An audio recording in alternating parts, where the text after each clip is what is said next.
ଆମେ ଆସିକି ପହଞ୍ଚି ଯାଇଥିଲୁ ଜୋରନ୍ଦାରେ।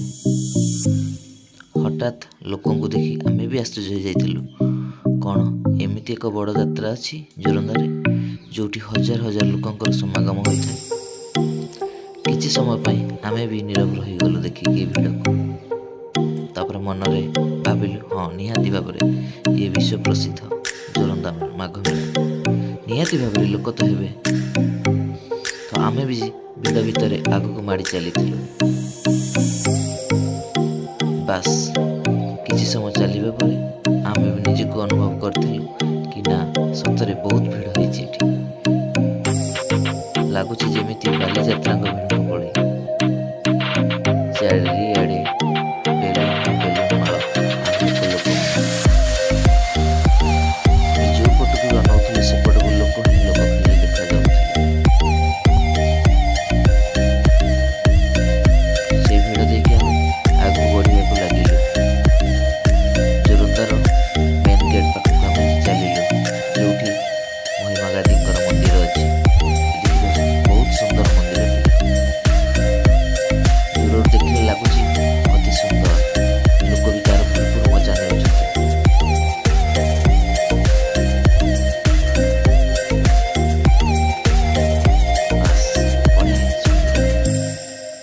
ଆମେ ଆଗକୁ ମାଡ଼ି ଚାଲୁ। ଇଏ ଥିଲା ଅଖଣ୍ଡ ଜ୍ୟୋତି ମନ୍ଦିର, ଯେଉଁଠି ଆପଣ ବର୍ତ୍ତମାନ ଦେଖିଲେ।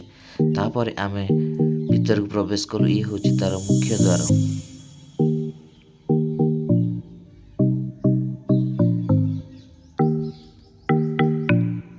ଲୋକମାନେ ତାର ସେଲ୍ଫି ନେଇକି ବହୁତ ମଜା ନେଉଥିଲେ, ସେଲ୍ଫିର ମଜା ନେଉଥିଲେ। ଏବଂ ଇଏ ହେଉଛି ତାର ମୁଖ୍ୟ ମନ୍ଦିରଟି। ଆମେ ବି ସେଠିକି ଯିବାକୁ ଚେଷ୍ଟା କରିଥିଲୁ, ମାତ୍ର ଭିଡ଼ ଯୋଗୁଁ ଆମେ ଟିକେ ରହିଗଲୁ ପଛରେ। ତାପରେ ଆମେ ଭାବିଲୁ ନା ଆମେ ସାଇଡ଼୍ରେ ଯିବୁ, କାହିଁକିନା ସାଇଡ଼୍ରେ ଗଲେ ହୁଏତ ଆମେ କିଛି ଆପଣମାନଙ୍କ ପାଇଁ ଭିଡ଼ିଓ ଏବଂ ଫୁଟେଜ୍ ନେଇପାରିବୁ। ସେଥିପାଇଁ ଆମେ ସ୍ଥିର କଲୁ କି ସାଇଡ଼୍ରେ ଯିବା ପାଇଁ। ତାପରେ ଆମେ ସାଇଡ଼୍ରେ ଯିବାକୁ ଆରମ୍ଭ କଲୁ। ଦେଖିପାରୁଛନ୍ତି କେତେ ଭିଡ଼, ବହୁତ ଭିଡ଼। ଏବଂ ପୁଲିସମାନଙ୍କୁ ବହୁତ ବହୁତ ଧନ୍ୟବାଦ, କାହିଁକିନା ଏଇଭଳି ଏକ ବଡ଼ ମେଳାକୁ ସେମାନେ ପ୍ରଡ୍ୟୁସ୍ କରୁଛନ୍ତି ଏବଂ ତାର ଶାନ୍ତି ଶୃଙ୍ଖଳା ରକ୍ଷା ବି କରୁଛନ୍ତି। ଯାହା ହଉ ଖୁସି ଲାଗିଲା। ଗୋଟେ ମାର୍କେଟ ହେଇଛି ଏଠି, ବହୁତ ବଡ଼ ମାର୍କେଟ ହେଇଛି। ମାର୍କେଟ ଭିତରେ ବି ମଧ୍ୟ ଲୋକ ଯିବା ଆସିବା କରୁଛନ୍ତି ବହୁତ ଶାନ୍ତି ଶୃଙ୍ଖଳାରେ। ତ ଆମେ ଆଗକୁ ବଢ଼ି ଚାଲିଲୁ। ତ ଏଇଠି ଆମେ ଦେଖିଲୁ ବି ଗୋଟେ ସୁନ୍ଦର ଝିଅଟିଏ, ତାର ଦଉଡ଼ି ଉପରେ ସେ ନିଜର କଳାକୃତି ଦେଖାଉଛି ଲୋକମାନଙ୍କୁ। ଦଉଡ଼ି କିଭଳି ସେ ବାଲାନ୍ସ ନିଜକୁ କରିକି ସେ ଚାଲୁଛି ଆଗକୁ, ତାହା ଆମେ ଦେଖିବା ପାଇଁ କିଛି ସମୟ ରହିଲୁ।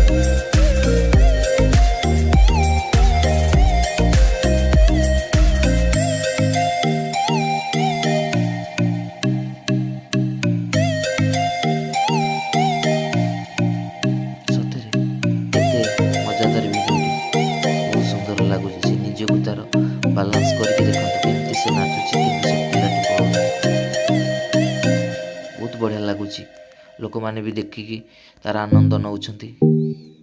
କେହି କେହି ଆସିକି ତାଙ୍କୁ କିଛି ପାଉଣା ମଧ୍ୟ ଦେଇ ଯାଉଛନ୍ତି ସେମାନଙ୍କର ଖର୍ଚ୍ଚ ପାଇଁ।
ତ ଏଇଠି ଝାଡ଼ ଆମର ଜଳା ହେଉଛି ଏବଂ ଲୋକମାନେ ଯାଇକି ନିଜର ମନସ୍କାମନା ପୂରଣ କରୁଛନ୍ତି।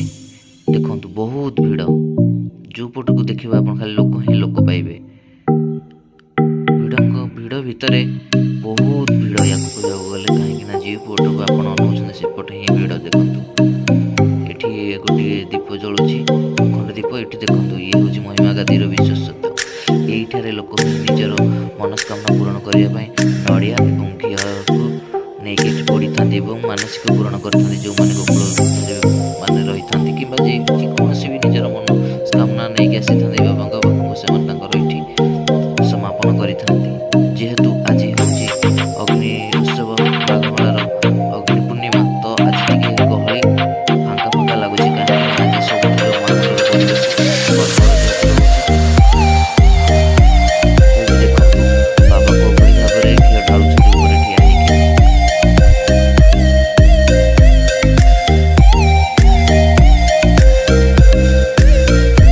ବହୁତ ମନଲୋଭା ଦୃଶ୍ୟ, ଆମକୁ ବହୁତ ବଢ଼ିଆ ଲାଗିଥିଲା। ଅଛି ମନ୍ଦିର, କେତେ ସୁନ୍ଦର ମନ୍ଦିରଟି।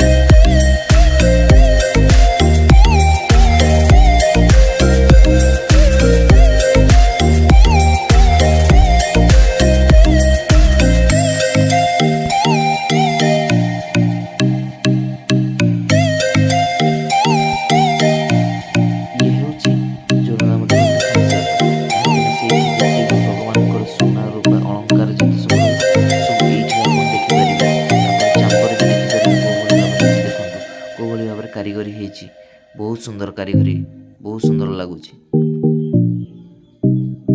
ଇଏ ହେଉଛି ଭଗବାନଙ୍କର ଅଳଙ୍କାର।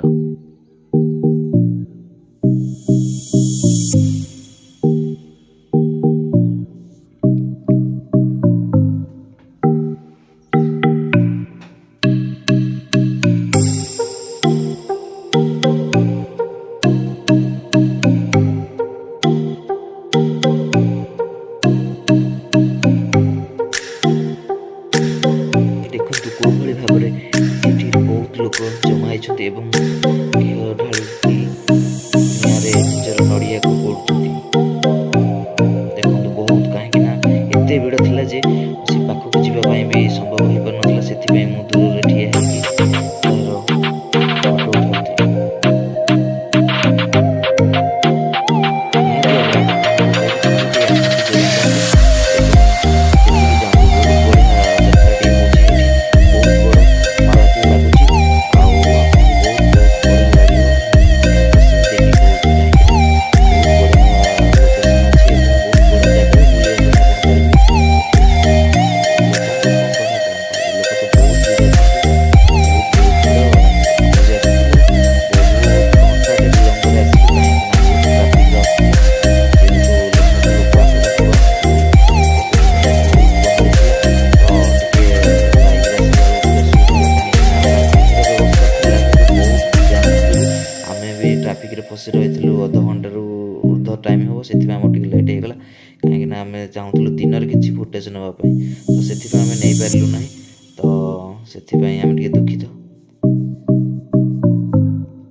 ତ ବର୍ତ୍ତମାନ ଆମେ ଏଇ ବାଟ ଦେଇକି ବାହାରୁଛୁ, କାହିଁକିନା ବାହାରକୁ ଯିବାର ବହୁତ ଟାଇମ୍ ହେଇଗଲାଣି। ତ ଇଏ ହେଉଛି ତାର ବାହାରିବା ବାଟର ଦୃଶ୍ୟ, ଯେଉଁଠିକି ଛୋଟ ମୋଟ ଦୋକାନ ସବୁ ପଡ଼ିଛି। ଆପଣମାନେ ଚାହିଁଲେ ସେଇଠୁ କିଣିପାରିବେ। ହଁ, ସେ ଭିତରେ ବି ଗୋଟିଏ ଆପଣଙ୍କର ଆମର ହସ୍ତଶିଳ୍ପୀର ଗୋଟିଏ ପଡ଼ିଥିଲା ଷ୍ଟଲ୍, ବହୁତ ବଡ଼ ଷ୍ଟଲ୍ଟି ପଡ଼ିଥିଲା। ତ ଆମେ କୌଣସି କାରଣବଶତଃ ସେ ଭିତରକୁ ଆମେ ଯାଇପାରୁନାହୁଁ।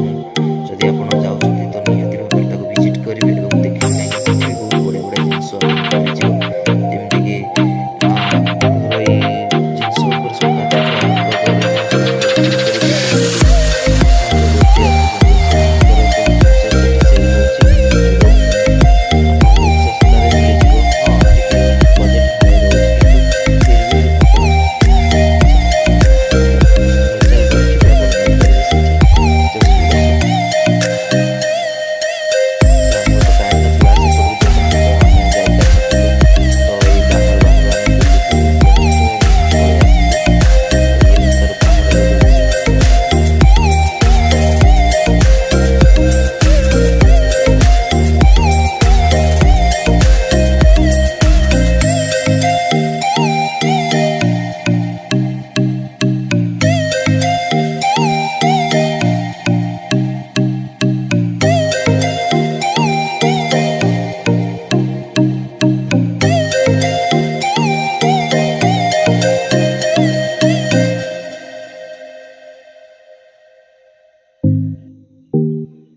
ଜାଣିଛି ବର୍ତ୍ତମାନ ମୋ ଭଏସ୍ ଆପଣମାନଙ୍କୁ ଭଲ ଲାଗୁନଥିବ, ହେଲେ କ'ଣ କରିବି, ଇଏ ମୋର ହେଉଛି ପ୍ରଥମ ଭଏସ୍ ଡବ୍। କାହିଁକିନା ୟା ଆଗରୁ ମୁଁ କେଉଁଠି ବି ଭଏସ୍ ଓଭର୍ କରିନି, ଇଏ ମୋର ହେଉଛି ପ୍ରଥମ ଭଏସ୍ ଓଭର୍।